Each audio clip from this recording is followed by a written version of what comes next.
Hi, my name is Jordan Lalli, and today I'm going to be talking about Parkinson's syndrome, commonly referred to as Parkinson's disease, which is a progressive neurodegenerative disorder that primarily affects movement as well as the control of your movement. And it is characterized by a very gradual degeneration of dopamine producing neurons in the brain. So, dopamine is essential for smooth movements, so transmitting those messages from the brain to the body that control that muscle movement and create coordinated and, again, very smooth sequences of movement.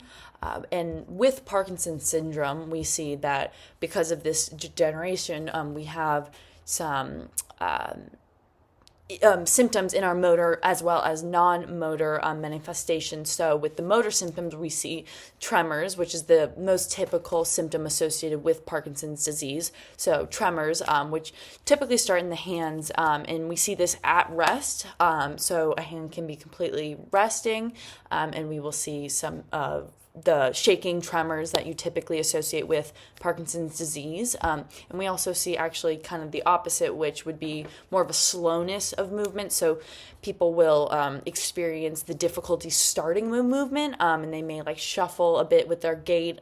So sitting up, standing up, beginning to walk is a difficult start. So there might be a delay or a bit of a slower movement. And then in addition, another major symptom of Parkinson's is muscle stiffness. So your body will refuse to move, can be very painful, and it can also just affect your day-to-day life because you may not be able to do as you typically did because your body's resisting that movement. And then we also see, as we talked about gait a little bit earlier and how that's thrown off, we also see people have a difficulty maintaining their balance. So they have an increased risk of falls, and staying stable is difficult. So you may also see with that gait disturbance, people who are taking short steps or stooped a little bit, difficulty making quick movements or turning very quickly, just difficulty generally being stable and continuing with smooth movements. And then on the non-motor side, we see some cognitive changes that can range from dementia to disturbances in mood. We see anxiety and depression associated with Parkinson's disease, as well as some sleep disturbances, which is another behavior change where your body can have difficulty falling asleep, staying asleep, getting deep sleep. And then we also see some autonomic dysfunction with urinary urgency as well as constipation, excessive sweating. So there's other, again, non-motor symptoms.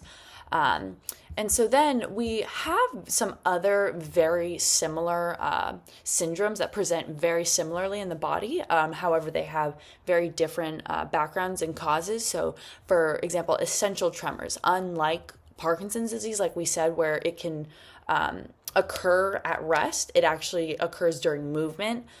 So we see it when people are in active movement, where in Parkinson's disease, it can begin even at rest.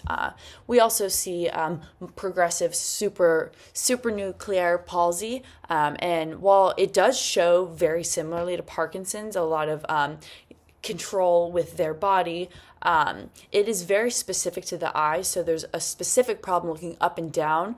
There are also some issues with posture, stability, and falling, which can be due to that eye movement with their eyes, the difficulty going up and down. However, that is not a common Parkinson's disease symptom, but they do manifest very similarly. And then so under that umbrella of Parkinsonism, I don't know if I'm saying that perfectly right, but we see some under that umbrella, again, where Parkinson's disease is.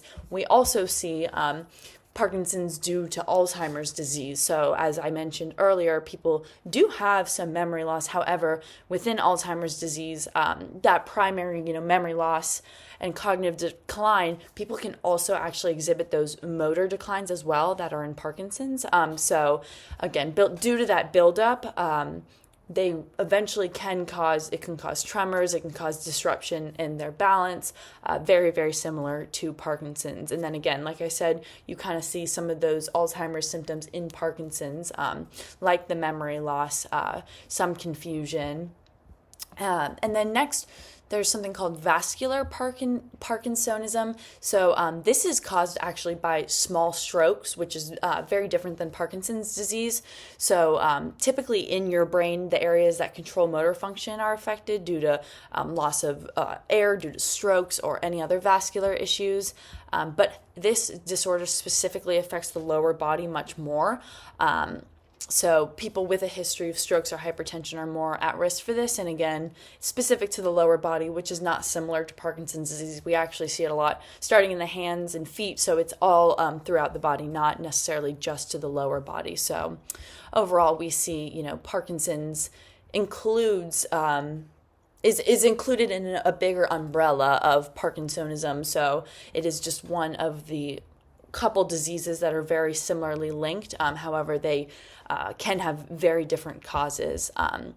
And pretty much overall, like I said, there's those symptoms included in Parkinson's syndrome, and there are other syndromes that can present very clearly, but it's important to be able to delineate between the two so that if you have an essential tremor, you are not mistaking that for Parkinson's disease, because their physiologies and symptoms are different, and there then are different treatments and different ways to go about treating these diseases. Thank you so much.